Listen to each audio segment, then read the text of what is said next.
You've seen the victims' faces, and you might even have seen the killer's mugshots depending on where you get your news. But the people who keep violent repeat offenders out of jail, those faces stay hidden behind robes, press releases, and slogans about, quote, equity, reform, and rehabilitation. These aren't abstract policy failures. These are individual decisions by judges who looked at career criminals, offenders, repeat assaulters, robbers, and psychos with long rap sheets, and decided that they belonged shoulder to shoulder with you and me in polite society rather than in a jail cell. Here's 3 cases where that choice ended in innocent bloodshed. Plus, we'll talk about how to fix it. Thanks for stopping by NPC Overrider, where we challenge mainstream source code to develop independent thought, one user story at a time. Grab a gavel, and let's check out the latest programming. Number 1. Irina Zarutska. We've all seen the terrible footage. Irina fled Ukraine with her mother, sister, and younger brother after the Battle of Kiev. Sadly, her father had to stay behind because of martial law. Irina had one of the most legitimate asylum claims you'll ever hear of, which is escaping an actual war. Here in the US, she was doing everything right, learning English, taking driving lessons, enrolling in college, working part-time at a pizzeria, and being a generally productive, law-abiding member of society. Of course, as we know, on August 22, 2025, she was riding the Charlotte Light Rail at home when DeCarlos DeJuan Brown Jr. stabbed her in the neck from behind in an unprovoked attack. She died surrounded by strangers who mostly sat there and stared at their phones or recorded rather than help a fellow human in need. The monster. Now, Brown wasn't some first-time offender who just suddenly snapped one day. By 2025, he had at least 14 arrests dating back to 2007 to include assault, breaking and entering, armed robbery, and domestic violence, to name a few. He had schizophrenia, heard voices, and believed people were implanting devices in him to read his mind. Brown's mother sought to have him involuntarily committed after turning violent at home, but apparently couldn't get the required court order to do so. He'd reportedly stopped taking his meds and was living in a shelter at the time he killed Irina. The hidden face. In January 2025, Brown stood in front of North Carolina magistrate Teresa Stokes on a misdemeanor charge for misusing 911, where he asked emergency operators to investigate the man-made material controlling him. Stokes, a political appointee who didn't need a law degree nor pass the North Carolina bar exam to get her role, released him on nothing but his written promise to show up in court. Look, see this? That's a car. $275,000. Might want to hang on to that one. No cash, no conditions, no meaningful review of his criminal history or mental health. The result?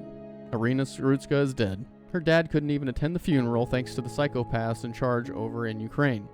But at least some good news came out of this tragedy. North Carolinians passed Irina's law, which took effect in December 2025, ended cashless bail for certain violent offenses and requiring secured bonds or conditions for repeat offenders. What a novel idea. The fallen. Martha Medina. Martha Medina was 71, a mother of 3 and grandmother of 4, healthy and looking forward to spending time with her family that day and for years to come. But on September 23, 2021, she was in an East Houston McDonald's parking lot after withdrawing cash from a nearby bank.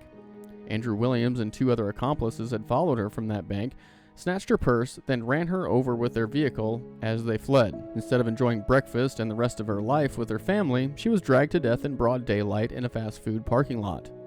The monster. Williams had a serious criminal history, including prior violent charges. In 2019, he faced capital murder and aggravated assault, where a judge initially denied bond, but he was later released. He walked free while still under court-ordered ankle monitoring when he robbed and killed Martha Medina. GPS data from his ankle monitor placed him at the scene. Not too smart. He was eventually convicted of capital murder in her death and sentenced to life without parole. The other 2 offenders, Lawrence Earl Thomas and Felton Ford, were also sentenced to 50 years and 30 years, respectively. They, of course, both had criminal records as well. The hidden face. Hillary Unger, a Democratic judge in Harris County's 248th Criminal District Court, released Williams on bond in the 2019 capital murder case, even though Texas law actually allows judges to deny bond entirely in capital cases. But this wasn't Unger's first time in the hot seat for releasing violent criminals. For example, the politically motivated judge released 21-year-old Marquise Ware multiple times for felony theft before allegedly killing a 12-year-old witness. Unger also released Dermone Francis in November 2024, now accused of the death of Harris County Deputy Fernando Esqueda. Victims, families, the Houston Police Officers Union, and even Governor Greg Abbott has called her out specifically for putting offenders over innocent Texans. Martha's family said it plainly. Their mother would still be alive if Williams had been in jail. Portia Pollock. Portia Pollock, 60, was a well-known physical therapist and musician in New Orleans' 7th Ward. She was an active drummer in the Congo Square community, often performing on Sundays. On the morning of June 8, 2021, she was stabbed to death outside her home in the 1500 block of North Dorgenois Street during an apparent carjacking. Family and friends described her as a beloved community member whose death left a deep void. The monster. Brian Andrew, 47, had a rap sheet stretching back to 1991, burglaries, armed robberies, stolen property, just to name a few, and he'd spent most of his adult life in state prison. In 2020, he was arrested for 2 armed robberies/carjackings and sat in jail for most of the year, but was released to kill an innocent woman. The hidden face. Newly elected Judge Angel Harris, who campaigned on criminal justice reform, reduced his bond from $250,000 to $100,000 over prosecutors' objections, specifically so he could enter drug rehab. He received an ankle monitor and walked free in March of 2021. Months later, he stabbed Portia to death. Yet due to a, quote, administrative mix-up, he wasn't even wearing that ankle monitor at the time of the murder. He later pleaded guilty to manslaughter and armed robbery and got 35 years. Violent history is ignored. Inadequate monitoring and reform ideology treated a career predator like somebody who just needed a break for treatment. That cost yet another innocent American life. Final patch. What's to be done? Now, these are not random mistakes that happened. They reflect a deeper rot. Judges and magistrates who treat pretrial release like a default setting, even for people with long records of hurting others. Rehabilitation sounds compassionate until the bodies start piling up, especially when the victim is in your family. Portia Pollock's goddaughter, Fatima Muse, said in an NBC interview, quote, "This conversation we're having right now would probably be a lot different if it wasn't the person that I love who got killed. I would probably be a lot more lenient and liberal, talking to you about reform, people deserving another shot, and how screwed up the system is, especially for black and brown people," end quote. Now that's big of her to admit, but for everybody else, they offer nothing but excuses. Mental health, systemic issues, over-incarceration, while families bury their dead. We must also consider whether these victims voted for the judges or at least supported similar policies, not to suggest that they deserved what happened to them, but it is something to consider. Either way, the same script repeats. Career criminals are released on low or no bonds, weak supervision, and officials act shocked when the predictable happens.